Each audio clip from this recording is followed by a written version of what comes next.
The Washington, D.C. region SCCA iRacing League has gone all over the country and outside of it this season in their 8-round championship. Last week, we ran GT3 cars at Silverstone Circuit, but this week it's the season finale here in Brazelton, Georgia at Road Atlanta. Welcome to SimTV. My name is Kyle Harrer, joined tonight by Finney DeCuna and special guest Dominic Mandil. Welcome again to the Washington, D.C. region SCCA iRacing League, this time once more with the TCR and MX-5 machinery for a 15 and a 20-minute race around this 2.5-mile spectacular-looking racetrack. So welcome again. And again, Finney, and tonight we wrap up the season. Your thoughts and your expectations for tonight's two events?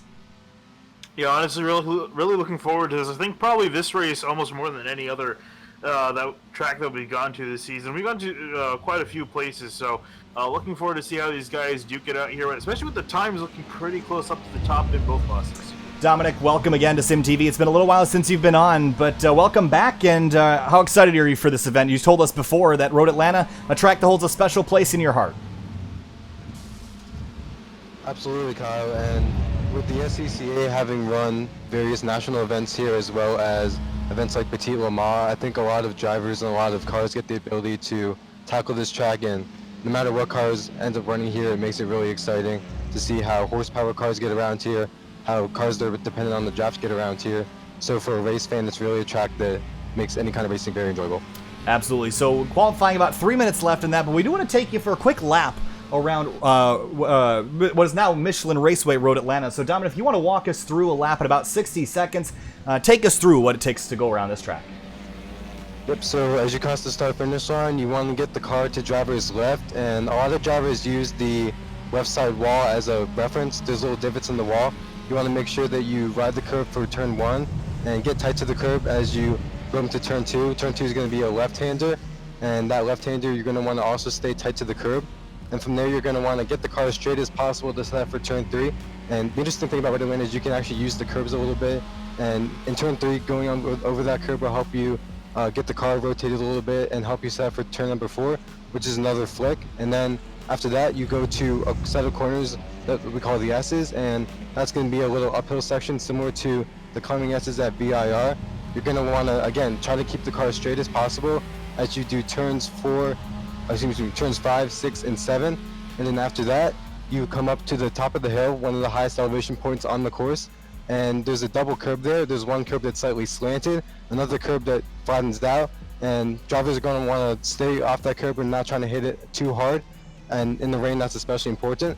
And then that's going to lead you down to turn 8. You're going to have a little bit of a straightaway there, and then turn 8 is going to be a late apex right-hander. It's going to be slightly uphill. And then once you do that, it's going to lead you on to the longest straight on this track. And you're going to want to set up to driver's right to get ready for turns 10A and 10B. For those, you're going to want to get on the brakes early to set up for the probably 2 slowest corners on the track. For 10A, you can use as much curb as you want, and it's advised that you do that at your own discretion, especially if it's a little slippery. For 10B, it's much of the same. And then you go under the bridge, get the car to driver's left, set up for the downhill. A lot of drivers like to try to do it flat out, but the best thing to do is to try to really modulate the throttle, see how much grip you have, and then that will take you down into turn number 12. And again, you want to stay tight to the apex. As you go down the hill, you want to be looking ahead, basically to onto the bridge, and then that's where you cross the start-finish line to complete a lap at Road Atlanta. Absolutely. So this racetrack, Finney, and we visited a couple months ago for the Grid Life Touring Cup. All the elevation change here. This is a track that bears a lot of similarities to Watkins Glen, just kind of assembled in a different order, and you kind of run the S's downhill rather than uphill. But this track in particular in the TCR car is a lot of fun. What do you think about the multi-class interaction tonight? I feel like this will be one of the easier tracks to work out the interactions versus some of the tracks we visited in the past weeks. Yeah, well, Road Atlanta is a really fast-flowing track, which I think when you're talking multi-class action, especially in relatively slow cars like these, I think it makes the passing a lot easier to do, put less task on the driver. Some of the other tracks we've gone to, there's been some really tight sections where we've had close moments between classes. That being said, though, these guys have done a fantastic job all season. I've seen very little wrecks from 2 different classes getting into each other, so But yeah, this should be the easiest time they've had all season, especially with that long straightaway.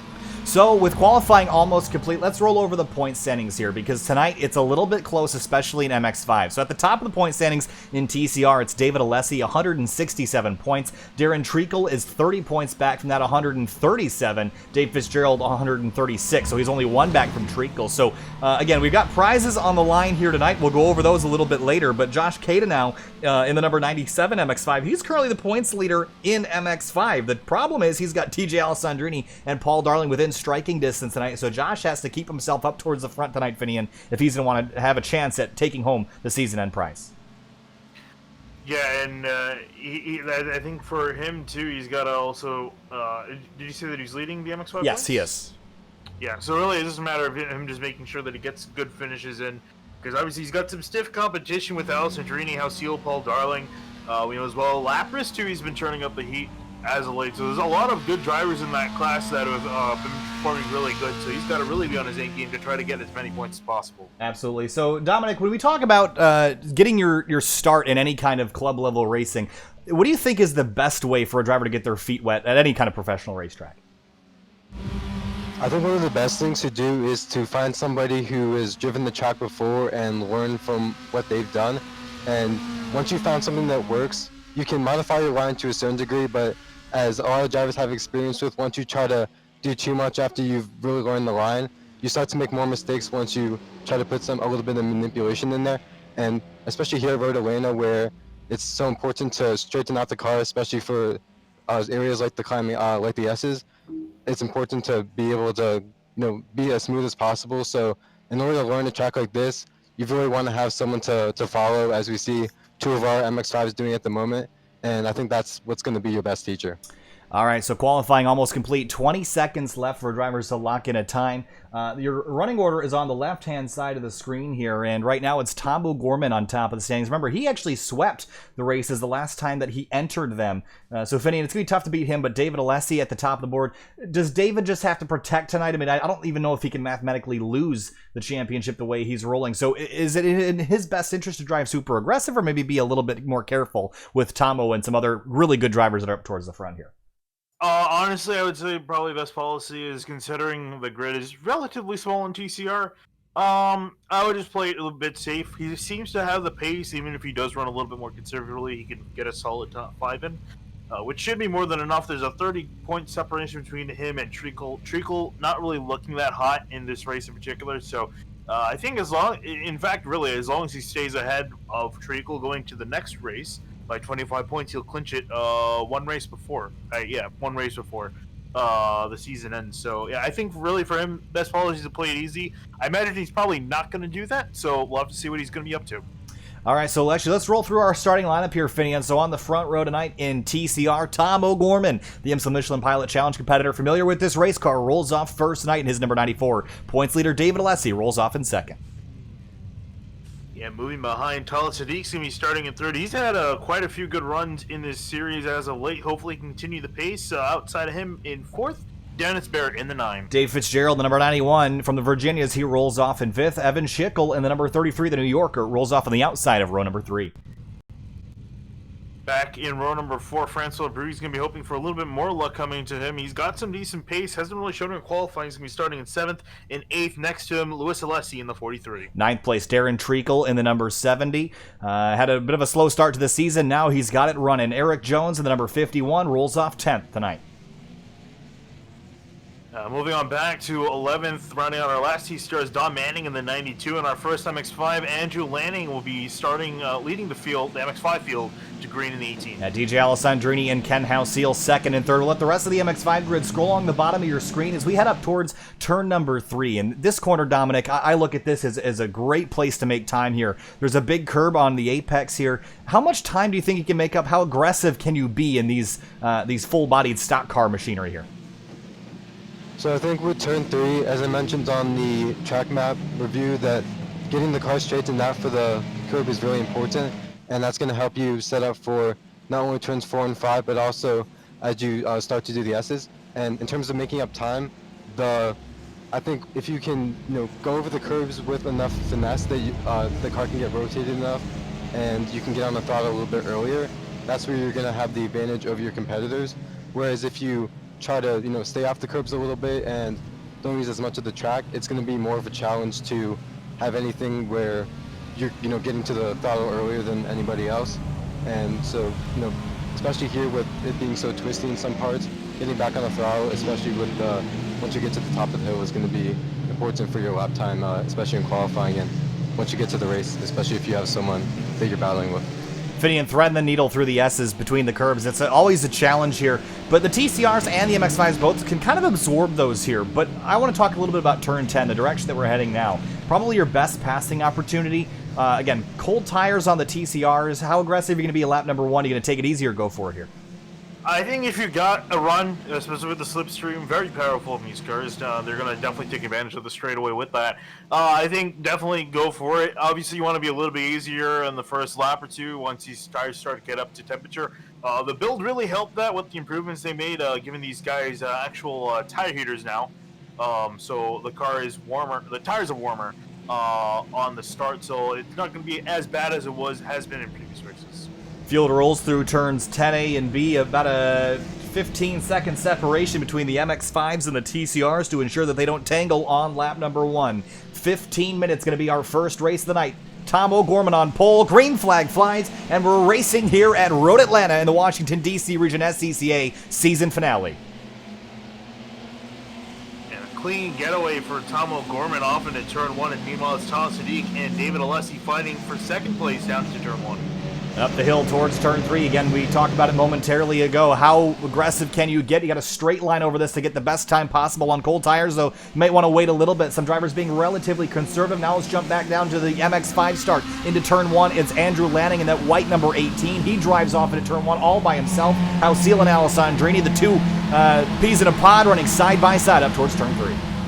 Yeah, I'm so surprised they weren't actually able to beat Andrew Lanning, but they're fighting for second place. Oh, some contact between them. Alessandrini getting into Halcyon. Yeah, super aggressive start here as they head down to the bottom of the S's. Andrew Lanning's gotten almost clear of the draft. That's a great position to be in. And Dominic, how much of a draft can you get here? As you see, I think that's Sam Scott. He's way off course. He's going to be able to get back on. Yes, he will. Cars behind him torn up. That's Francois Flipsky towards turn 5. But I was going to ask Dominic, how much draft is there available here at Road Atlanta, especially on the back straight? So the back straight is definitely where you're going to get the most draft advantage. In the snaky parts of the course, the S's, it's going to be tougher to really stay on the back of someone just based on your braking points. And if you can get a solid enough draft out of turn number 8 and down the straightaway to turn A, then you're going to give yourself an opportunity to probably make an inside pass. I think making an outside pass is a little optimistic here. So that's going to give you the run. And then a lot of times drag races are set up when you can have two cars going down the hill, and it's basically whoever is, gives first is more brave across the straight. Yeah, you see that right now as DJ Alessandrini got a big shove from Ken Halcyon to the outside of Lanning down into turn 10, and Lanning had almost a second lead, but gave it all up in the last half of the racetrack. Now right back up on DJ's bumper, and Halcyon sits third as they come down the hill towards 12. Yeah, this is really because he was all a sitting duck on that back straightaway, so really was not in a position to really do anything. Alessandrini took advantage of that, but now he's on the defense as Lanning's trying to get passed back for first place. Another thing to consider is that this past couple weeks, this MX-5 that we've had in iRacing for several years now just got a major update from changing it from the ND1 generation. We got it to the ND2, so that means more horsepower and a higher red line. So that also means that these cars are a little bit faster on the straightaways. They're also on the new tire model like the TCR. So a lot of changes have come recently in this car that have made it a bit faster and a bit harder to drive as well. So we have to keep an eye on this, but DJ Alessandrini's been the one that's figured it out best so far. Josh Cade now, again, he came in as our points leader. He sits in the 8th position after starting in 9th. He's just got to have a solid night tonight if he wants to hold on for that points lead. For 3rd place in TCR, Tala Sadiq and Dennis Barrett run 3rd and 4th. And Barrett in this 9, Finian, he's had a pretty good season, but I think he would have liked to have a little bit better start position tonight to go up there and compete with Tomo. Yeah, I'm sure he would have. Unfortunately, he's going to have to work through some guys. But Tomo, meanwhile, is just driving off into the distance. It's really a battle for second in TCR between Alessi, Treacle, and Barrett. I think, Dominic, this is a perfect example of the simulator at use here, because Tom O'Gorman has experience in this car in the real world, and you see him putting it to use here. So does this prove to you that the simulator is a viable place? Maybe not to necessarily train yourself, but also, you know, I think the skill level kind of transfers either one way or the other. Definitely, Kyle. There's a lot of nuances you can pick up from doing simulators. A lot of the drivers who compete in the Mars series and various other series that are considered more amateur they might not have access to those sorts of resources. But if you can have, you know, especially in this type of capacity, a way to learn the track and have more of a hands-on way to win some of, you know, the apex points and how to, you know, get the throttle on to give yourself the best possible lap time. Those are things that are going to really pay dividends and really help people when it's their first time to a new circuit. Absolutely. Saw Nathan Young take a big chunk out of the concrete on the pit straight. He and Francois Flipsky are the only other drivers out of the race so far. And I'm surprised we haven't seen more drivers, in practice at least, get more of that wall. It's difficult to come out of turn 12 like that at such a high rate of speed and such a load on a car. You would expect to see more cars end up with the fate that Nathan Young had. Dennis Barrett way off in turn number 10. He might have outbraked himself. Here's a look. He was all by himself, sitting behind, I believe at the time it was the 63 Atala Sadiq, and off into 10, just missed his braking point, and I think just got a little bit slidey on corner entry there and went through the gravel trap, so he's going to lose a couple spots getting back on course.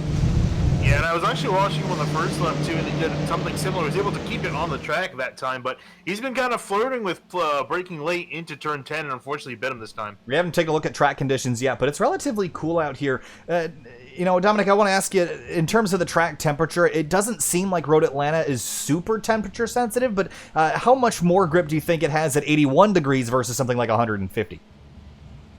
So at 81 degrees, I think is a pretty optimal temperature. You're going to have enough grip in order to be able to scrub the tires in a little bit to give it that little bit more.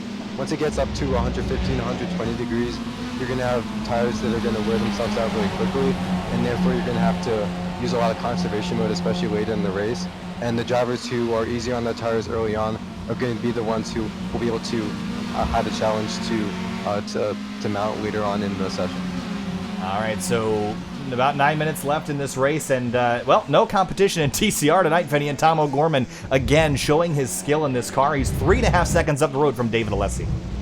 Yeah, no surprises there. You expect the man who's actually driven this car in real life to do really well. As they say that, they're treacle off into the wall. Yeah, he's got into the fence on the entry to turn number 10. Here's a look. I think he was just got loose and let the rear end step out. Might have gotten into the brakes a bit too hard. These cars do have ABS, and I think the problem is you lean on it a little bit too much, you can get that rear end a little tail happy, especially when the tires aren't fully up to temperature yet. Yeah, that's good news for David Alessi. Less that he's got to be concerned about. He's running a great race up in second place. Yeah, again, it was Treacle that was the closest to David Alessi in the points, but with Treacle running 10th and David Alessi running in second, that gap is certainly not closing right now. As we go back to the battle for third in TCR, how Seal has it, Darling wants it in that yellow 155. Yeah, now Seal was pretty squirrely coming out of turn 3 this lap, so he's been pushing his stuff in that red car. I'm not sure. I feel like one of these times you might see him break loose. Down the hill, closing on our halfway point here is up for second place. Tala Sadiq starting to put pressure on David Alessi. A bit more draft in these TCR cars than one would think. I mean, you don't really see it be a huge factor at tracks other than Daytona, but look at the runs that he's gotten into turn 10 here, Phineas. Yeah, he's running a pretty solid difference on top speed here. Oh, that was an optimistic dive to the inside, but he'll try to cross over on exit, but Alessi hangs on for now. Yeah, they're around 4 to 5. Oh, no, contact. Big slip up. I'm not sure if that was Alan Claffey. Yes, it was in the orange 39. And as they came up over the crest of the hill, I'm not sure the TCRs were aware of his... well, he must have been aware of it. They just didn't have time to get out of the way. Here's a look from on board. David Alessi, I think he's just confused as to which way Claffey was going. Yeah, that was just a miscommunication there, and it hurt Claffey. And for that battle, I'm not sure that Alessi's car is a whole lot hurt. These TCR machines are pretty resilient, at least on the front nose. Yeah, they're pretty resistant on their body panels. Once you hit the wheels, though, that's really when you start to give these things a lot of damage. If you can hit them on the fenders, they'll take it and run away with it. So you can get away with quite a bit. Seal and Darling side by side down into turn 10. This is a battle for podium in GMX5. Looks like Darling will have it. And also Christopher Lapras in the 0-4. He had a, we see Darling and House Heel get together in turn 11. Lapras had a miserable time at WeatherTech Raceway Laguna Seca a few weeks ago, but here he is inside the top 5 early in the going, and so far having a good night. Yeah, showed pace at Laguna Seca. Unfortunately, didn't really have the results to show it. But qualifying-wise, he did really well, and again, to see him in the top 5, not too surprised. We'll see if he can climb up more before this race is over, and it's almost over.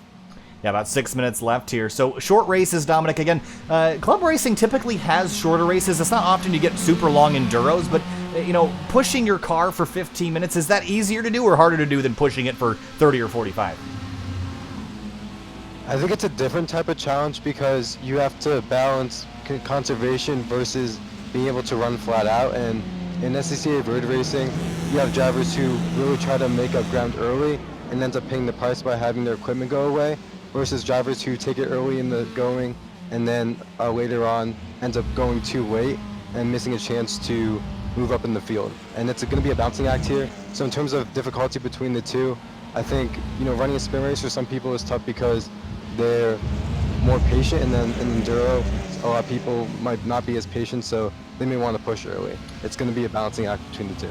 Got a great battle for second going on. David Alessi, Tala Sadiq, and Dave Fitzgerald, second, third, and fourth. And how about the pace that Fitzgerald has this week here, Finian? Been really impressed so far with this 91. He started in 5th in class. He's gained 1 spot and closing in on Sadiq for 4th. Or for 3rd, rather. It seemed like at the start of the season in this car, he had a lot of pace, running more towards the back, but he slowly moved his way up the order as he's gotten more time in this car, and he's performing really well tonight. He's got a solid shot at getting second overall. Yeah, less than 5 minutes remaining in this race. There'll be about 4 laps to go, and they get back to the start-finish line. Tom O'Gorman has a 7-second lead. If you thought his domination at Lime Rock Park was wild, how about this? This is absolutely absurd. And I think Tom has been relatively vocal, Finian, about how the TCR car wasn't quite right in iRacing, but they made an update this week to the tire. He says it was an improvement, and I'm going to take his word for it because it looks like he's got this thing kind of figured out. Down the hill, Darling and House Heel still fighting. Andrew Lanning also, we have to mention him tonight. Trying to hold on to DJ Alessandrini, but we haven't really seen him up here battling for the lead with DJ all season long, but here he is in the final race, putting on a good show. Yeah, it really is putting on a good show. He's consistently been running. I don't think he's even dropped further back than second in class. He started on pole in class and pretty much remained back here. House Heel or Darling have not been able to get past him just yet. And I'm kind of curious if Lanning's pushing right now, or if he's actually starting to lose Alessandrini. Well, he ran a 0.4 of a second quicker than DJ last time around, so he's got something sorted out. And actually, Paul Darling was 0.7 quicker than DJ. That's how much the draft is worth. Don Manning has gone around. This is in the top of the S's. And here's a look at how this happened. He was coming up around the 456. That tonight was being driven, I believe, by David Atkinson, and just looped around into the top of turn 3. No harm, no foul. He'll continue. Yeah, these cars, the TCR cars, are really hard to break while turning. You pretty much have to have these things pointed almost dead straight when you get onto the brake. It's a challenge because in a front-wheel drive car, your front wheels have to do everything. They have to brake, they have to accelerate, they have to steer. Dominic, do you have a lot of experience with the front-wheel drive versus rear-wheel drive debate, and which one is more rewarding to drive, do you think? I think the bigger challenge comes when you're on a technical track with front-wheel drive, trying to conserve the front tires, versus here at Road Atlanta, you have the best of both worlds, and so I think it's going to reward a pretty stout car. So I think the TCRs are in a good element here. With the MX-5s being rear-wheel drive, they're going to have to, of course, be mindful of just not, lucky with the MX-5 being a well-balanced car, they have the advantage of really being able to keep the car underneath them for the length of a session. So it's going to be a vehicle that's going to be a lot more consistent than the TCR. So I think that here at Road Atlanta, you're going to probably have as equal fun in both, but it's definitely in the front wheel drive. Keeping those tires under you is going to be one of the biggest things to keep in mind. Well, we got a top 5 battle, or top 4 battle for the MX-5 lead, and if you don't look too far behind, you're going to see Tom O'Gorman. He's got a huge lead. He can afford to tiptoe through here. I'm not even sure the other drivers, they might get to this traffic by the end of next lap, but the next time by will be 2 laps to go. Actually, yes, it should be close between 2 and 1 to go here as Tomo gets into the traffic. So Andrew Lanning dives underneath another lap car. It's kind of lap squared. We got a lap car getting lapped by the MX-5s, and a whole other one getting lapped by the field here. So as they come down through turn 12, there's Paul Darling taking a look to the outside, and Tomo rather closing from behind. Yes, Tomo comes across the line. Ooh, might be the last time, might not be. It's going to be real close, whether it's white flag or not, across the line here. And it kind of opened the door for Andrew Lanning to try to stick it up the inside. Wasn't able to do anything with it, but the top four, just absolute blanket over these four as they come up to turn 3. Yeah, waiting for these guys to make a move, because I'm not sure they know if this is going to be the last lap or not, which can really change the outcome of this, if they realize it or not. Yeah, that's a good. I mean, usually if you're on on the sim racing side, you kind of have an idea. Our timing and scoring generally isn't super accurate. Someone just absolutely destroyed. That's Michael Shea at the bottom of the S's. Here's a quick look at this accident. This is a nasty wreck at the bottom of the hill. Oh man, lost a fair bit of the back half of the MX-5 field tonight. But I'm just curious, where is that 94 in relation to the checkered flag? Well, I think we're going to get a checkered this time by. Well, let's see. I mean, he could definitely slow down. I think TCR guys will like him to slow down quite a bit. And David Lusty's actually just getting past the MX-5 field here. Yeah, and he's got Talasadi closing in, so if he gets held up here, you see DJ moving over to driver's right to get on the racing line. That puts David Alessi kind of in a bind here. Going to shoot the gap middle 3 wide for a moment down into turn 10. Oh, and Lanning tries to make a move 3 wide. Oh, with different excellent. here. Excellent move, but he's wide. He's have to give the spot back. Absolute chaos. Lanning gets held up, gets drilled by the 23 of House Heel. They come down the hill. This time through, it's going to be white flag this time. Yeah, and Gorman came across the line with 1 second left on the clock. Oh man, that's a real race car driver to speed up and not slow down. He wants another lap. Oh, David Alessi's wide in turn 1. Here goes Sadiq right on through.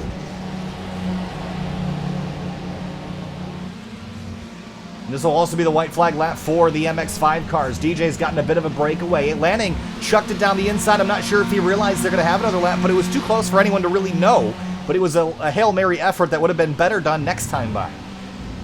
Yeah, I think he thought that it was going to be the last lap. That's what that move tells me. Well, at least on the bright side, he'll get another chance to at least get up to second. I think Elson Journey might hold on to first here. There's a whole group of TCRs. Francois Brou, Dennis Barrett, Evan Schickel, all nose to tail 5, 6, and 7. These guys are all super tight together, and I think turn 10 is going to be an interesting place here in just a moment. Yeah, I would say it was very interesting last time through. I don't think anything could beat that. The whole line of MX-5s up the road that they might catch by the end of the straight here. Going to get really dicey. All I know is that Tom O'Gorman's got no one to worry about. He comes through turn number 10. He's got to climb 2 more corners before he's going to get race 1 victory tonight. Sadiq and Alessi second and third. Checkered flag falls for Tom O'Gorman. He's going to get it done tonight. Sadiq and Alessi for second.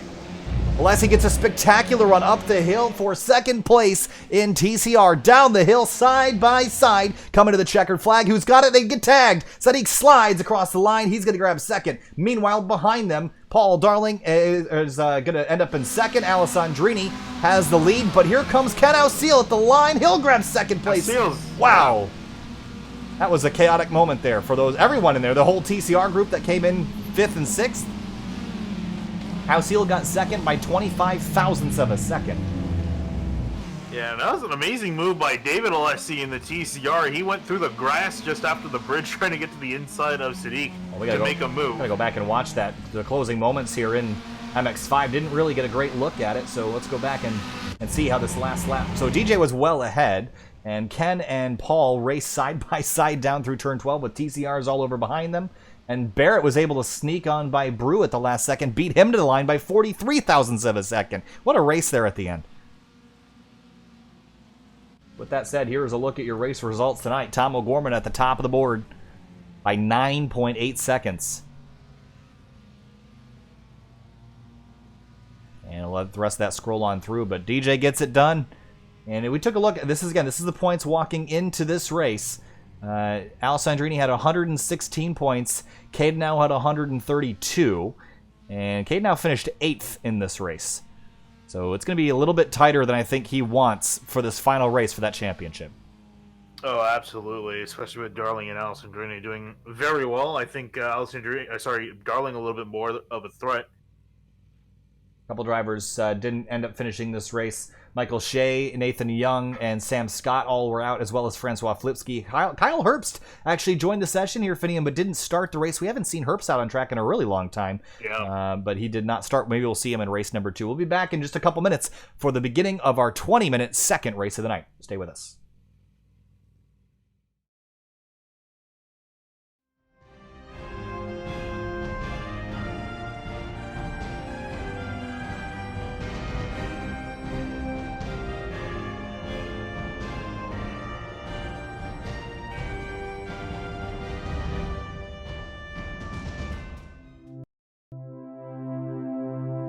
To most, driving is just a mundane task between point A and point B. Nothing more. It's the frustration of traffic at 8 a.m. The feeling of sickness on a long ride. The car? Just a tool. It's supposed to be practical, reliable, and fast. But the speed is really the reason cars exist. Born out of a necessity to make that A to B trip just a little bit faster. Some have a deeper connection with cars, found somewhere in the bond of man and machine, a desire to be part of something bigger than yourself. It's the extension of mind and body to something more exciting than just another appliance. And these people never cared about practicality or reliability. To them, the only thing that matters is speed. We're born with a competitive nature, part of a biological necessity that is not yet worn off with time. People have raced for thousands of years, and that competition has transcended history and found its way to the industrial age. Railroads raced to build across the country, replacing the horses whose strength is still used as a benchmark for power today. And as personal vehicles became popular, the railroads died off. What once was the quickest way across the country became snail's pace in comparison. The interstate highway system expanded and cars populated every driveway. And the competition between types of transport quickly transitioned into the race to have the fastest car. Bragging rights. Manufacturers like Porsche, Ferrari, and BMW emerged in auto racing, each trying to one-up the other. Building engines became an arms race. Who could build the fastest dinosaur-powered landing zone? So while the passion for cars has died for most, there are still people that are fascinated by racing. The sights, the sounds, the smell of burning rubber and spent race fuel lingering in the air, this is what attracts us to the sport of auto racing. We are empowered by drivers that climb in impossibly fast cars and put everything on the line for the sake of competition. Drivers who know that one slip-up can lead to disaster.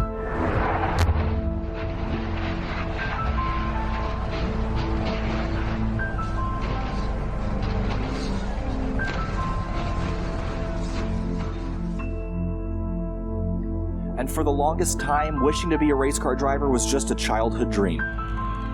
All we could ever be was a spectator. Opportunities? Limited and expensive. Reserved only for the who's who of the racing world.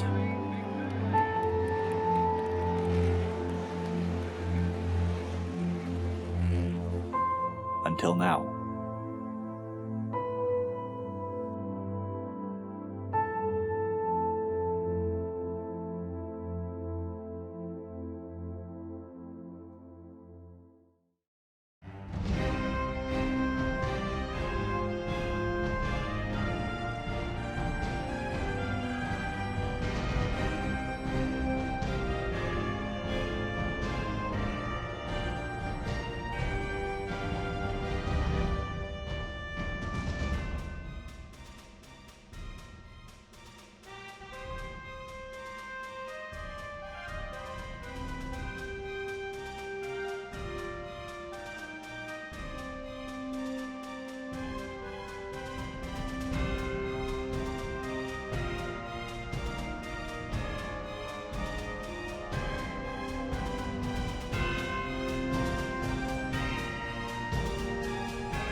Welcome back live to SimTV in the Washington, D.C. region SCCA iRacing League season finale from Road Atlanta, and this time it actually is the finale. It's the last race of the night. It's the last race of the season. And Finian, after our first race, the TCR Championship is locked up. David Alessi will be your season champion in his number 34, but the MX-5 points are a little bit more interesting.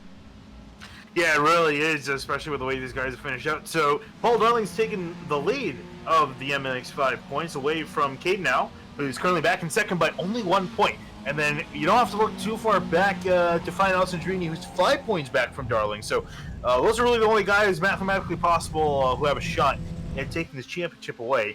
And the interesting thing about that, too, is that if Alessandrini wins and Darling finishes in third, exactly like how they finished in race number 1, there would be a tie, and I have absolutely no clue who would win that tie. So, I guess this begs the question, Dominic. We got a guy, Josh Cade, now sitting in 7th in qualifying.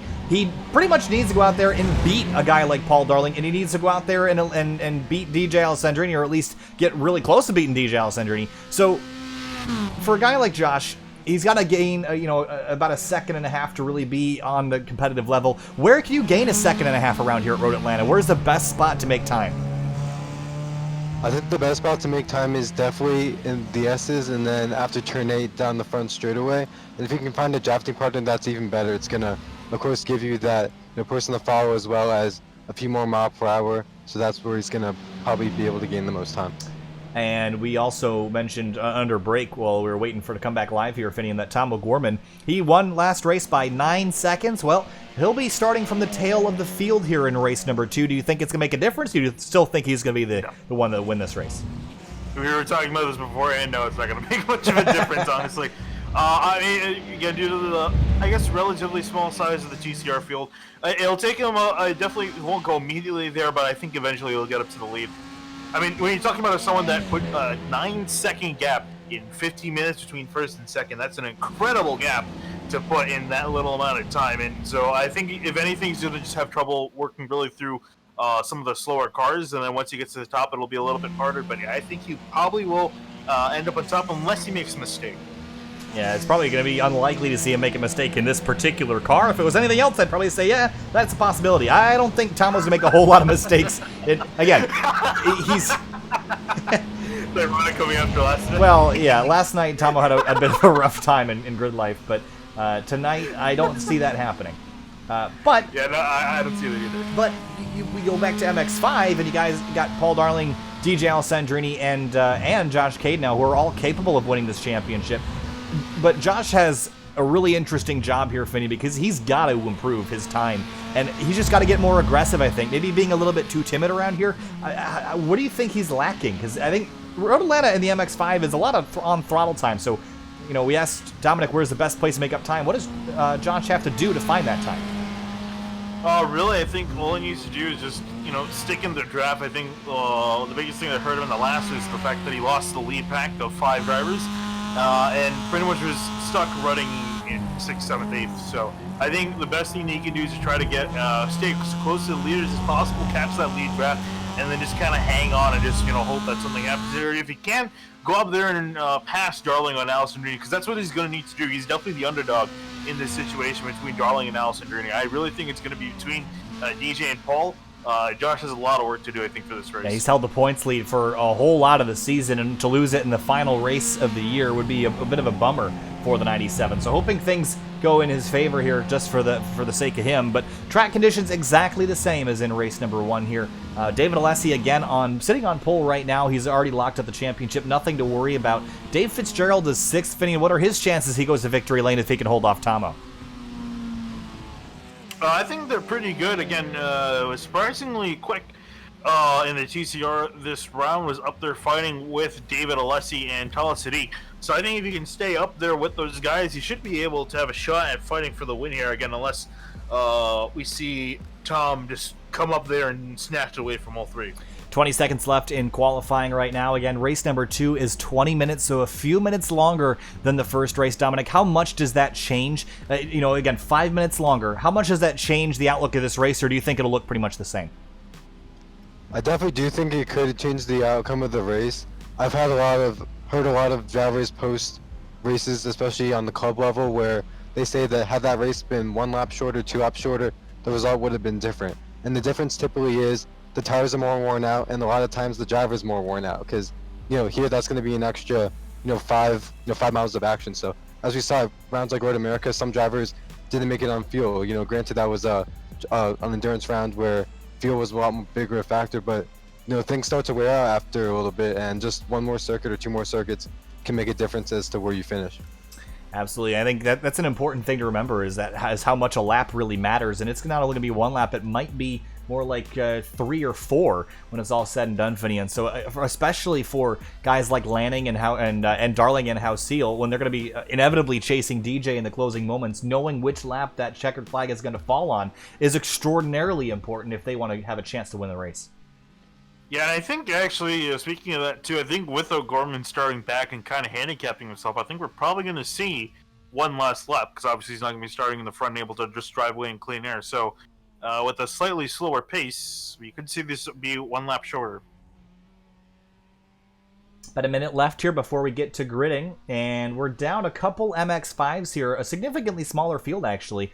We have still the same number of TCRs, 11. We're down from 21 MX-5s down to only 15, so that's going to change things a little bit too, Dominic. Less traffic out there for the TCRs to negotiate. Definitely less traffic to get through, but at the same time, you have to make sure you're smart at the beginning of the race. And again, if you can find a drafting partner to work with, that's going to be probably the most ideal situation. And something about Road Atlanta is that I found that, especially with a lot of the amateur ranks, that finding someone, people end up switching partners a lot of times. So the person you start out the draft with may not be the person you end with. So it could change on track as the race winds down. So it's definitely something to keep an eye on. All right, qualifying is completing here, about 10 seconds left, and we'll lock in those times. David Alessi, Francois Brou on the front row for TCR, DJ Alessandrini, and Andrew Lanning in the number 19 on pole in MX-5. And Finney, we were talking about Andrew Lanning over the break as well. He had a really good performance in race 1, and probably good enough to win if he gets a little bit luckier and places his car better with a couple laps to go. Yeah, it really is. It wasn't too surprising to see him up at the top. Did really well at Laguna Seca. I believe finished 3rd in class there, if I'm not mistaken about what I was reading earlier. So he's definitely got some pace and still showing that pace and flexing his muscle. He's going to be second. Going to be starting second in this in class in this race, with Alessandrini now taking pole on MX-5. All right, I guess let's roll through our starting lineup here for our second race on the front row tonight. David Alessi in the 34, right alongside Francois Brou in the number 69. He's had some pretty good races this season, but a much better starting position for race number 2. And moving on back to row number 2, Evan Schickel in the 33, going to be starting in 3rd. Outside of him in 4th, Dennis Barrett in the 6th car. In row number 3, Darren Treacle in the number 70 came into the night 2nd in TCR standings. Won't be able to get the checkered flag in the championship, but could still get one in the race. Dave Fitzgerald rolls off 6th. Moving on back to 7th place, got Tala Sadiq in the 21, was really strong and really quick in race number 1. We'll see if he can climb himself back up to the front in race number 2. Outside of him, Louis Alessi in the 43. Eric Jones and Don Manning are row number 5. Manning didn't have a great race 1, going to try to recover in race 2. And back in 11th place, you got Tom O'Gorman, the man of the hour. We expect him to go to the front. It's going to take him a little bit while, and our first of our MX-5s, 61 of DJ Alessandrini, starting on pole in that class. Yeah, he'll be right alongside the 18 of Andrew Lanning. Row number 2 in MX-5 is going to be Ken Hauseal and Paul Darling. Finian, take it for row number 3. Yeah, then we got Christopher Lappers in the 04. He's going to be starting 5th in class next to Lex Kurashek in the 67. In row number 4 in MX-5, Sam Scott in the number 98 crashed out early last time. Going to try to do a little bit better in race number 2. Josh Cade now trying to defend his championship lead, comes in, starts 8th tonight. Yeah, and then moving on to 9th and 10th in class, Charles Boley is going to be starting in 9th in the 63 next to Sly Stafford in the 719 and 10th. Ito Waxman, the Ohio driver in the number 22, rolls off 11th. Thomas Lee in the 18 in 12th. Then past them we got David Atkinson in 3rd to last in class next to Alan Claffey in the 39. All right, well, a couple drivers at the tail of the field there. Jeff Lewis, one of the drivers in the 927. A couple others tacked on to the end of that as well. But through turn number 3, the field going to get themselves spread out yet again. We also saw DJ Alessandrini warming up those tires. And Dominic, we see this a lot in the real world, kind of weaving around. But other drivers think that accelerating and slowing down is maybe a better way to get heat in the tires. Is there a generally accepted way? Oh, is Tomo doing it too? Yeah, he's doing it a lot. He's completely let the rest of the field go on by. He's just having fun. Trying to warm up his stuff. He came to a complete stop in the SCCA. He's really trying to build up, or at least maintain heat. Yeah, so Dominic, what do you think is the best way to heat up tires? Do you prefer the weaving, or do you prefer accelerating and slowing down? So from having observed different series, I've seen both. In Formula 1 on their formation lap, you see, because they have such wide tires, that the weave usually works best for them. You do see some people going to the accelerator and hitting the brake. Same thing with IndyCar, and then NASCAR does a little bit more of the stop and go. So depending on, I think for the open wheel cars, I think the weave is a little bit better, because for them having slick tires, it's a lot more important to get heat build up in them. Whereas with something like a touring car, I think the stop and go isn't gonna hurt them too much in terms of getting too much or too little heat in the tires. But definitely want to make sure you have some, especially going to the grid, so you can advance as much as possible. But you were not kidding about Tomo. He's just been slamming the brakes to a dead stop and accelerating and dragging the tires all over the place. He's really trying to get those tires warmed up. Yeah, I remember I was saying that the change at the end, it was that the tires come out on these cars fairly warm, so I think he's just trying to keep those temps up and also build up some temp by himself. So we'll see if it works out for him. I mean, he's had enough track, I think, to try to warm him up. We'll see if it benefits him at all. All right, coming down the hill towards turn number 12. 20 minutes this time here for the last race of the season. Green flag flies, and we're racing for the final time in 2019 for the Washington, D.C. Region SCCA iRacing League. And David Alessi fires off towards turn 1. Look at the background, Tomo 3 wide already. Yeah, Gorman wasting no time to get to the front, immediately working back some cars. There's a little bit of a checkup into turn 1, but so far so good. Up towards turn 3, Tala Sadiq getting into it with, I think that is the Fitzgerald in the number 91. Tomo already up to 7th place and climbing as the MX-5s get up to speed, and DJ's free and clear of that row already. Yeah, he's just trying to be right clear as fast as he can. Get out Seal. Remember, these two made contact down into turn 3. It doesn't look like that's going to happen as Andrew Landing holds on in 2nd place. Up through turn number 3 for the first time. DJ's got the top spot, Lanning in 2nd. And behind him, so side by side as they come down the hill, Sam Scott kind of displaced, car spinning at the top, and it's Lex Kuracek. He's going to go around, and he'll have to get that car spun back in the right direction. Meanwhile, Tomo... Waxman also spinning in the X's, and he's going to go off. Yeah, that's a big hit for Waxman. Tomo going for 7th right now on Darren Treacle. For the lead, though, look at Evan Schickel in that stripped number 33, side by side for the lead. Yeah, the Red Bull car going up the inside down into turn 10. Alessi's going to get on the spot for now. Too deep on the brakes, slid a lot. Francois Brou takes a look to the inside. Tomo free and clear for 6th place now, but Schickel gets the lead away. Can he run from the fast-charging 94? Tomo Gorman, Brou sideways over the crest of the hill. Yeah, makes contact with Dennis Berry, and they both lose a lot of time down into turn 12. And now Gorman's boxed in. He has nowhere to go. Oh, he's going to find a place to go. Takes a look to the inside. 3 wide into turn 1. Going to get real dicey for a second. Tomo's through for 4th and now looking for 3rd on Barrett as they climb the hill. They almost made contact with that plaid color car, and they're both now side by side. Brou gets around. Brou gets turned, and he's going to back it away into the fence.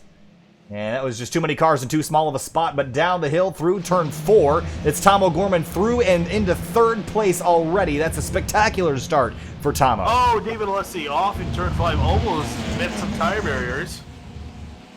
Looks like he didn't lose a whole lot of time there, so he should be all right for now. No changes in MX-5. We'll take you there if there is a change. Right now, the closest battles are in TCR.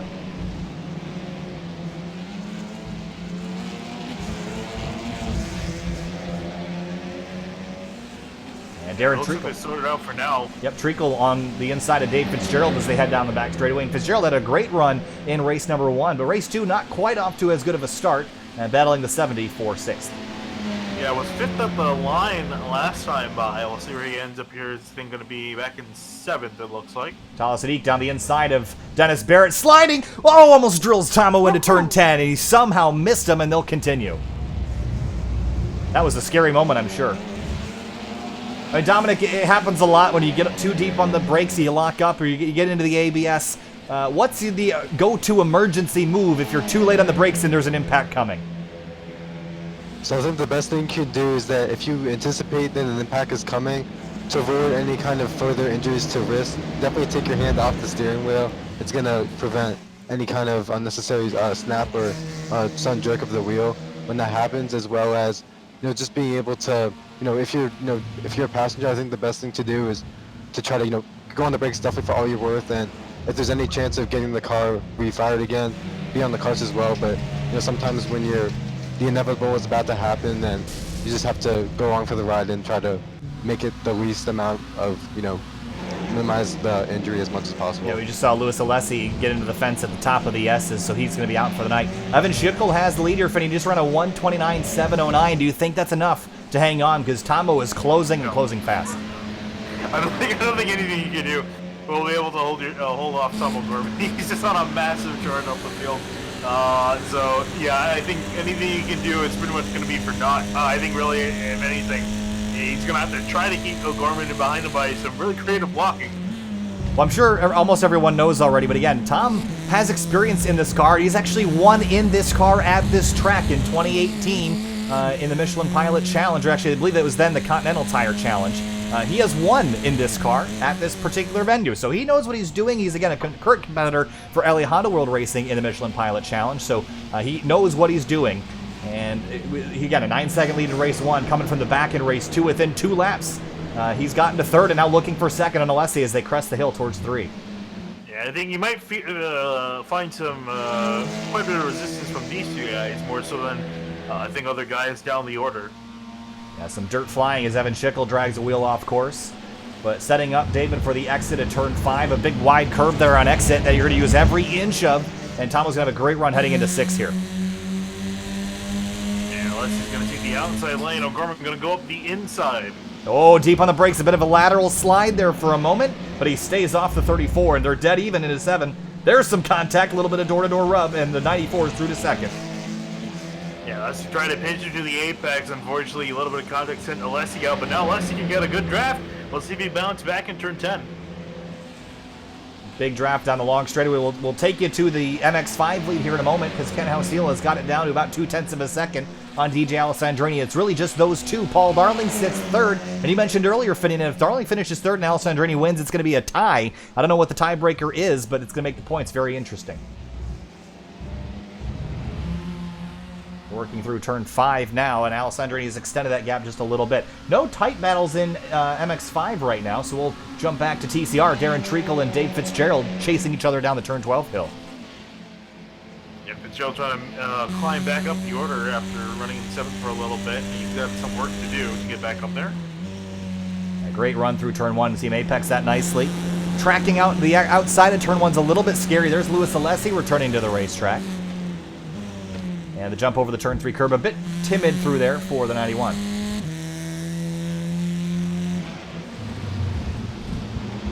Eric Jones in the 51 in the TCR is going to hit pit lane with his MRN-sponsored 51 car. Again, he's got some right front damage he's going to try to get fixed up. As we head back to the MX-5 lead, Ken Hausiel's got it down to 0.2 of a second.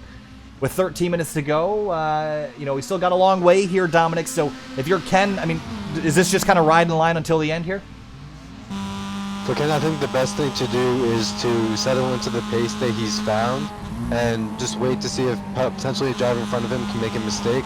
Because if he can have the equipment under him for the end, then he's going to have more car and more of a challenge rather than those who pushed hard in the beginning and used up their tires and used up their... All right, so right behind DJ still. It's going to be difficult to get by him, but at least he's keeping pace with him. Up to 4th place, Tala Sadiq and Dennis Barrett. They're going at it.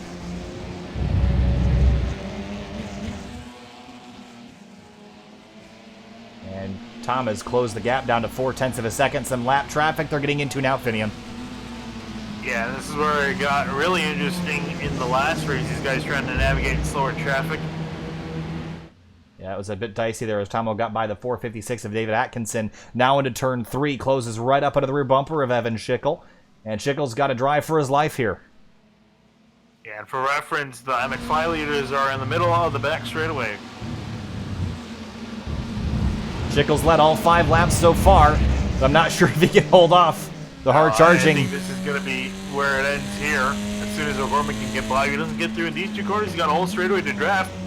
Oh, and he's also bringing in David Alessi back into this fight. Tomo crosses over for the turn 7 entry. Schickel pinches it off on corner entry, but is going to sacrifice his exit to do it.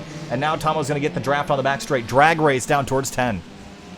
Yeah, and also David Alessi panicked too. He backed off his apex that he was going to take. He was going to get a really good run, but backed off of that attempt. Yeah, now you got to pick a line, and Tomo's going to pick driver's left. Opens the door. There's an MX5. That's an MX5 here. We're going to be 3 wide into turn 10 on the brakes. Oh, Schickel's loose. Oh, Slip and slide, and he's going to be off course. And it's going to slow up Alessi as well. And Tomo is off and away. Took him 9 minutes. He's already got a 1.3 second lead. That's insane. Here comes the 33 of Schickel. I think his car is damaged. Yeah, he might have some fairly significant damage. We'll ride on board. Steering wheel seems relatively straight, so it might be okay. But he lost a couple spots in that whole process. So, back to MX5. No challenge other than DJ and Ken doing their typical DJ and Ken thing. 3rd place, though, Paul Darling, Andrew Lanning, and Christopher Lapras beginning to reel these guys in. Yeah, so I was re-looking at the points. I think this would be the most logical tiebreaker for me.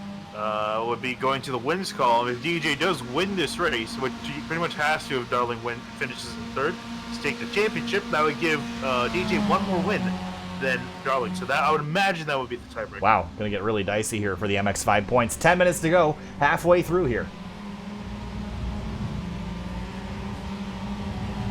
And by the looks of it, it looks like Paul Darling's gonna have to become a Ken Seal fan and hope that Ken could get past DJ for the win. We'll see if that is going to happen. I mean, Ken and DJ, again, competitors viciously on the racetrack, but good friends off of it. These guys probably spend more time together on the service than with anybody else. Now, that being said, if I want to go back to our TCR lead, David Alessi has actually closed in a little bit on Tom's lead this lap, and I know Tom's dealing with some lap traffic as well, but maybe this isn't as over as we thought. No, I don't know. I'll be kind of surprised if it isn't, because these guys are essentially running 1 and 2 in the last race, and O'Gorman was able to pull away. We'll have to see here. If O'Gorman pushed too much maybe on his tires, I would be surprised if that was the case, but you never know. I think it also could be some lap traffic that plays into it as well. I think that's going to be a discussion to have towards the end. But long enough straights here, Dominic, that lap interactions at Road Atlanta aren't usually too bad. That's right, and as long as the car that's in front is predictable and make sure that the other car can pass by without incident, then everyone can cooperate well on the track and be peaceful interacting with a car that's usually, in this case, the MX-5 being of smaller stature than the TCR. Dave Fitzgerald just gone for a ride at the exit at turn 5, was following the 927. It was being driven by Jeff Lewis and got on the curb on entry to 5 and just slipped. And went off course and, got a pretty good piece of the tire wall as well. He continues back in 7th. 2nd place still being contested here as they work through lap traffic. Evan Schickel putting pressure again on Alessi, but they have lost time to Tomo now. And then behind them, Dennis Barrett and Charles Sadiq are going at it. Yeah, Barrett's been chasing Sadiq for a little while. And we also saw Keita now in 6th place. Not going to quite be enough, Vinny. He's got damage on that nose. He's gained a couple spots since the start, but he needed to really go up there and beat Darling and DJ, and that was just a pretty tall task. Yeah, that's essentially what he needed to get out there and do. Unfortunately, pretty much after the stuff that we saw at the beginning at the MX-5 start with some guys going off the track, I think that pretty much separated himself from the rest of the leaders, and that pretty much put him far back on a pace where he really couldn't catch back up. See, there goes Sadiq by 4th place in TCR. Dennis Barrett lost some time in all this lap traffic. He's got Treacle now breathing down his neck for 5th.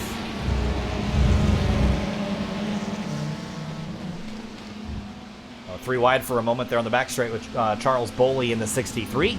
And now Treacle takes a look to the inside in 6th for Barrett, but Barrett leaves the door open, but doesn't slow down enough to let treacle on by. Going to hang on to that spot for now.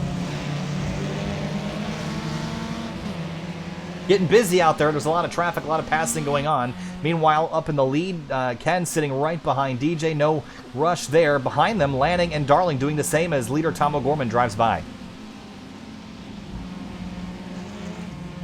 Yeah, and interested in seeing if Lanning could get past Darling and put him back in third. I'm sure Darling wants to prevent that at all costs.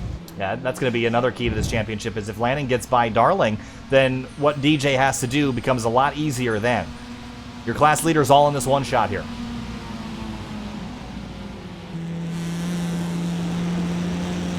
Gorman's catching the MX-5 cars in a very bad part of the track here. He's going to be stuck behind them in the S's. Yeah, again, you can get by through here, and he trusts these guys enough to probably give this a shot.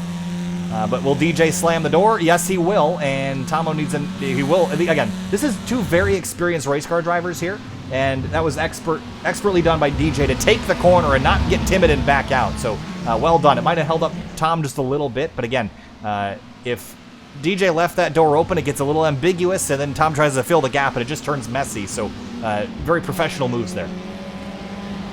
Yep, unfortunately, that's going to give David Alessi a better chance at catching back up to O'Gorman again. Not a whole lot, but still a little bit of an advantage. You got hiccups there, Finian? Yes, I do. Unfortunately. All right. You know, I think it's the first time that any one of us has gotten hiccups on a broadcast after doing this 350 times. The funny thing, I was trying to like cough up. I had some phlegm in the back of my throat. I was trying to cough that up, and I somehow gave myself hiccups. So. Oh, there you go. David Atkinson spun around on the front straightaway. Here's a look at how his accident happened. And might have just tracked... Ooh, he was way out wide and dropped the left rear in the grass. And a very slow, lazy spin. And out of the way. So 5 minutes left to go. Tom's got a 1.7 second lead over David Alessi in second. In MX-5, it's DJ Alessandrini by half a second over Ken Hauseal. Darling sits kind of in no man's land in third with some TCR traffic approaching. Yeah, the TCR traffic really separated out Lanning and Darling to the point where I think Lanning is kind of out of a shot to get back to Paul Darling here. And Dennis Barrett going to close up on Darling here and go to driver's right for turn 3, and Darling is going to close the door.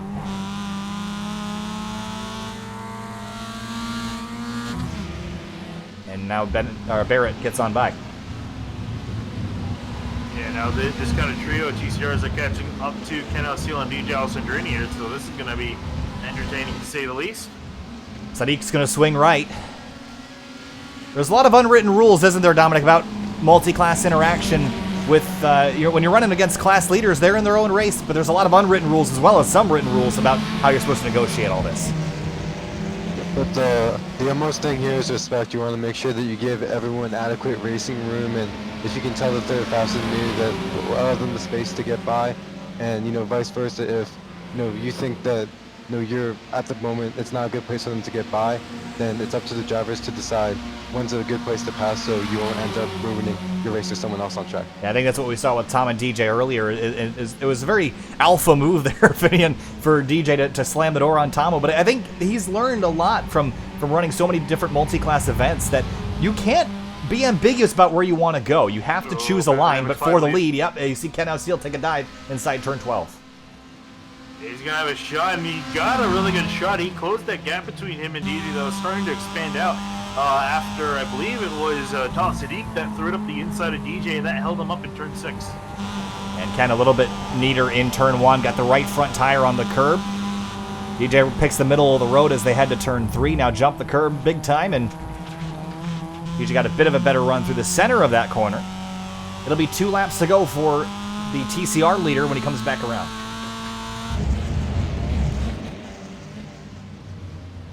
General lack of incidents in this race. He's only had a couple of retirements. Ito Waxman, Sam Scott, Eric Jones, the only cars off track at the moment. Yeah, other than the first lap, I think that was where almost all of those came from. Louis Alessi, Francois Brou, after their accidents, they both returned to the racetrack. I've always wondered, and this is maybe a little silly, but let's pretend that Ken O'Seal's got a buddy in the TCR machine. You think a TCR could push the MX-5? I was just thinking that as you said that. I was just thinking about that. I've always wondered. As Alessi went up. I've always wondered. That would be really entertaining to see. That would be honestly perfect. I can totally see that with Sam Scott and Paul Darling. Maybe they'll even be forced to shift into the mythical 6th gear in the MX-5.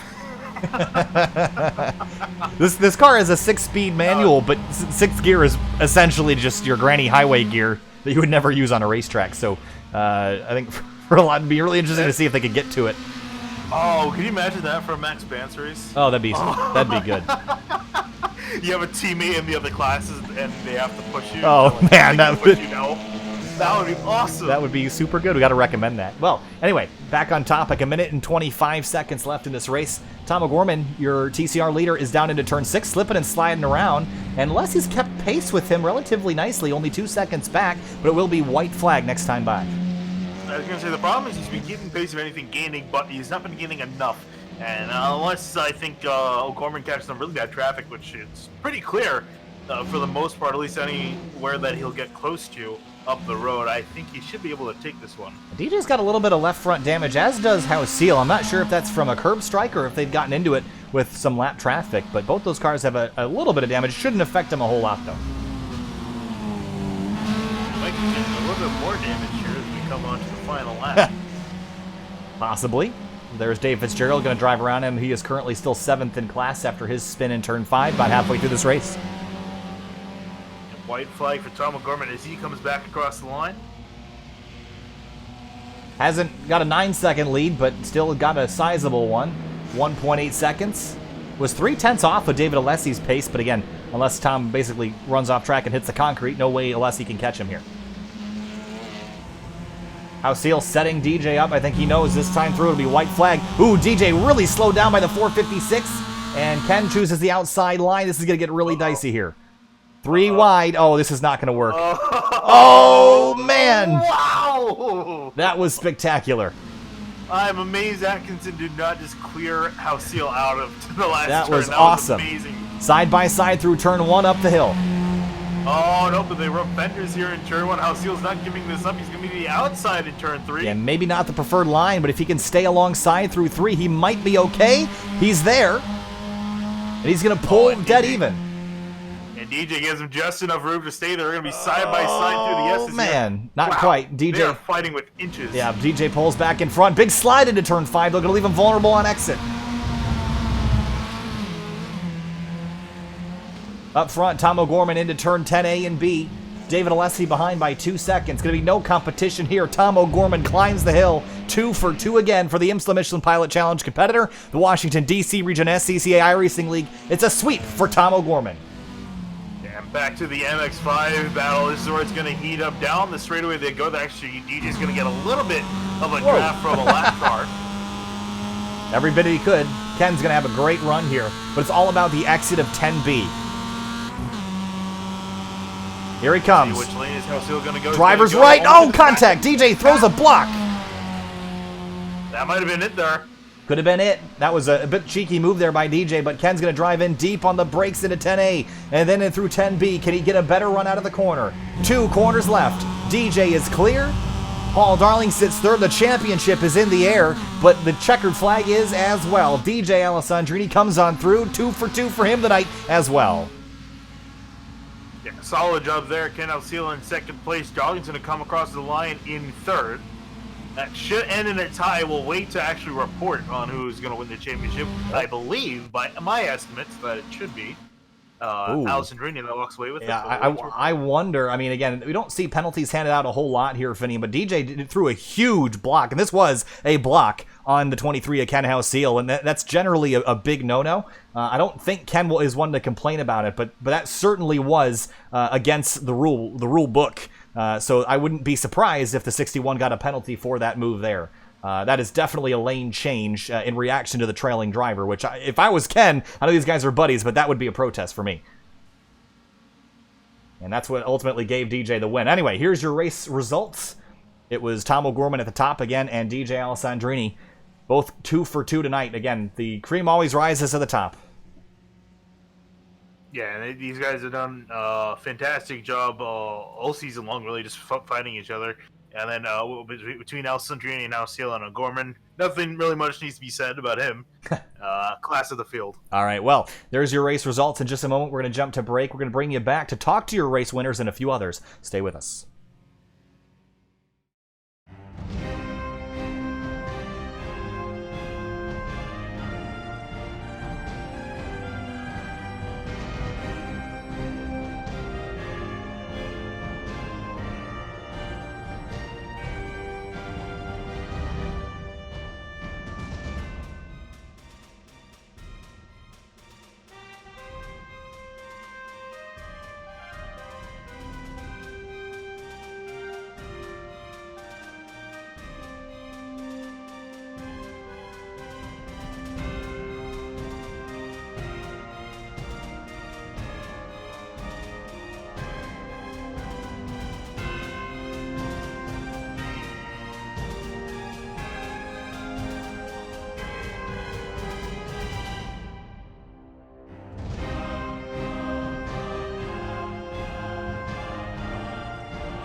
Welcome back live to SimTV in the Washington, D.C. region SCCA iRacing League season finale. We're here with Ken Halseel, second place in that final race there, Ken. A big block by DJ on the back straight. Your thoughts on that race and the final lap there with that 61?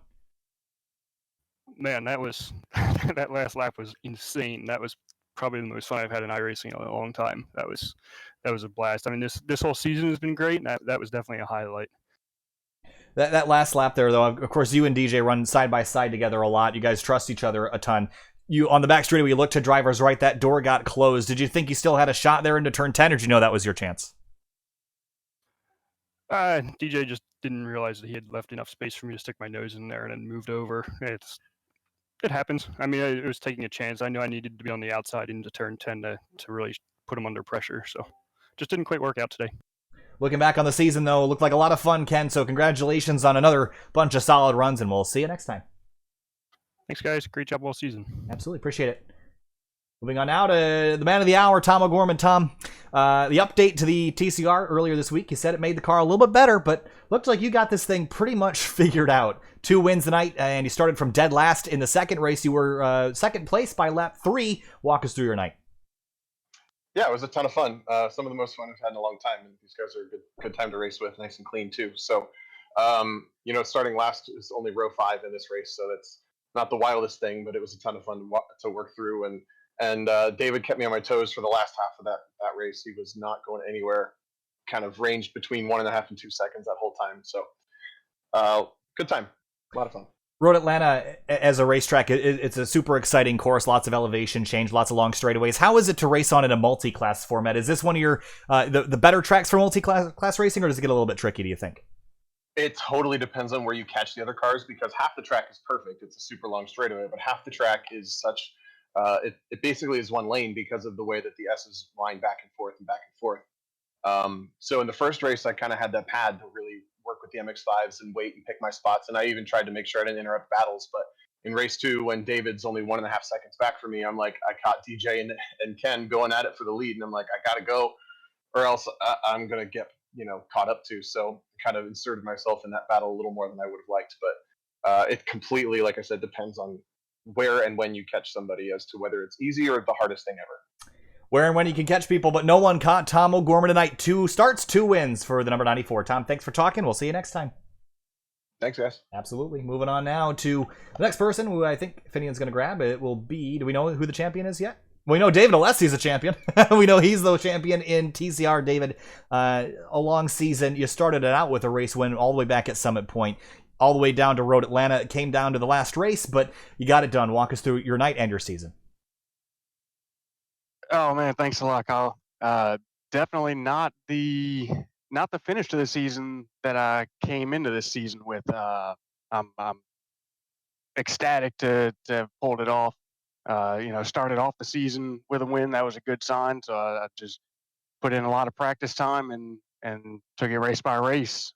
Tonight was a lot of fun. First race didn't exactly go as I had hoped, but nonetheless came out with a third. And then second race, I'm struggling a little bit to keep up pace on the cold tires.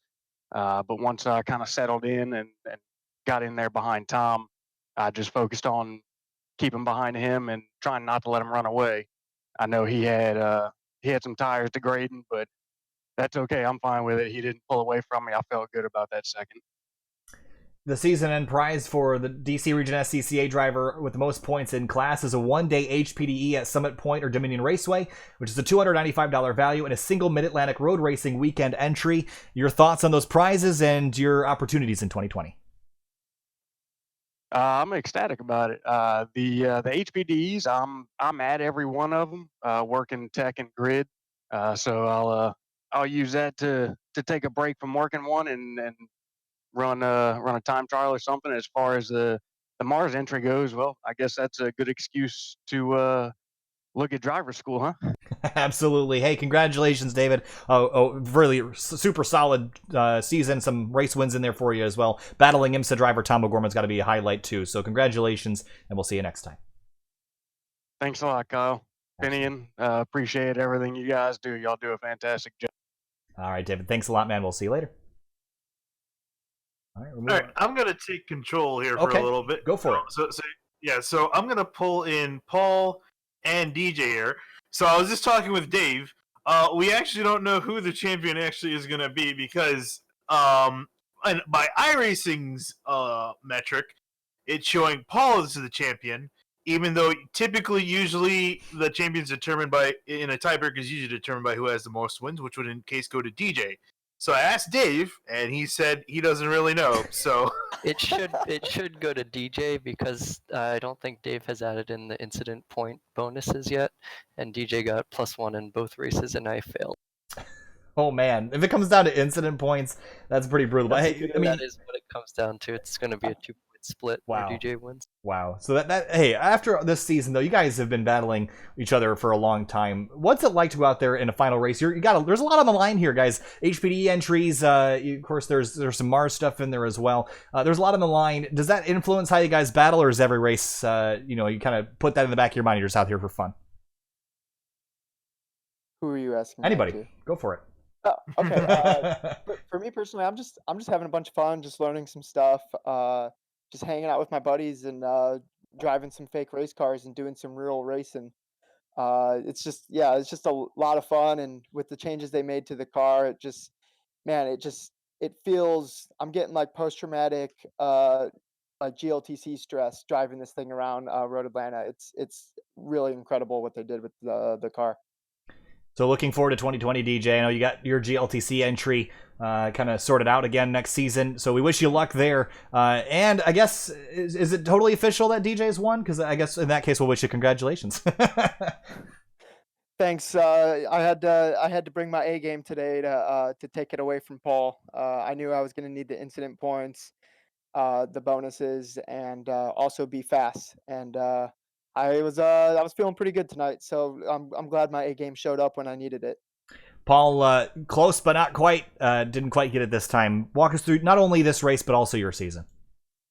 Story of my life. Just not enough. Just didn't turn up when it counted tonight. That's pretty much all that happened there. Didn't focus enough on the incidents. Well, I was having a good battle with Ken in that first race, but unfortunately we had some marginal contacts that iRacing decided were 4Xs. But it was a lot of fun tonight. I don't know of any racer that enjoys losing though. All right, Paul. I guess we could say that you're second best. How about that? First loser. All right, Paul. Hey, congratulations, guys, on a solid season by both of you. I guess we'll see some of you guys around in Grid Life and in other races. In the meantime, again, we're going to be doing another season of this in the spring with some other kind of car and class combination. So, guys, we'll see you around. Thanks so much for talking, and we'll see you next time. See you guys. Thank you guys. Hey, Paul, you're first place in my heart. All right. Everybody guys. laughed. I was serious. All right. So with that, we're going to run through the we'll run through the unofficial results one more time with Tomo at the top.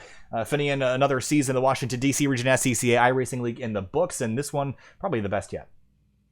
Yeah, definitely, and I think this is going to be the first time too we're going to leave the broadcast not knowing who won the championship. Yeah. Should be DJ. Should be DJ. Yeah, I would think it would be DJ, but Dave said, we'll see. So yeah, but I do agree that it probably should be DJ. Unfortunate for Paul though, he did everything he could. DJ did a solid job, especially great job for DJ considering that I believe he started less races than Paul in the MX5 class, and still came back to potentially win the championship. Just really solid drive, and pretty much showing why he won the Spec MX5 championship. Dominic, your thoughts on the DC Region SCCA iRacing League and its last race of the season? So a lot of exciting competition, both from TCR and MX5. We saw, interestingly, with Tom O'Gorman choosing the stuff in the back of the field, what it takes to slice through a field. And, in that situation, it's not like the other competitors are going to go down to the breakdown lane to let him by. He's going to still have to work to make up those positions. And then where we saw with, this race with, Ken Alcio, with DJ Alessandrini, nose to tail the whole time, Paul Darling right there keeping them honest. It's just, really, really exciting. And I think one of the best things about iRacing and in this format, road racing, is it really gets you psyched up for the 2020 season. And speaking of the prize you're offering for the driver school, this year's the 2020 Washington, D.C. Region School for Competition License is March 21st and 22nd this year, so just about 3 months away. And then we're still finalizing the HPDE schedule for the year, but that'll be coming up soon. So those dates will be coming out. So keep an eye out, and we're going to be looking to have a fun road racing season in 2020, and this is a great way to get us excited for that. Absolutely. Make sure you follow the Washington, D.C. Region Facebook page and their Instagram account. You can find that information on our Facebook page as well. So thank you so much for everybody involved. Congratulations to the season champions, and thank you to Dave Fitzgerald for putting on everything and putting in the hard work each and every week. We'll be back again in a couple weeks for the second season. Thank you so much for watching, and have a good night.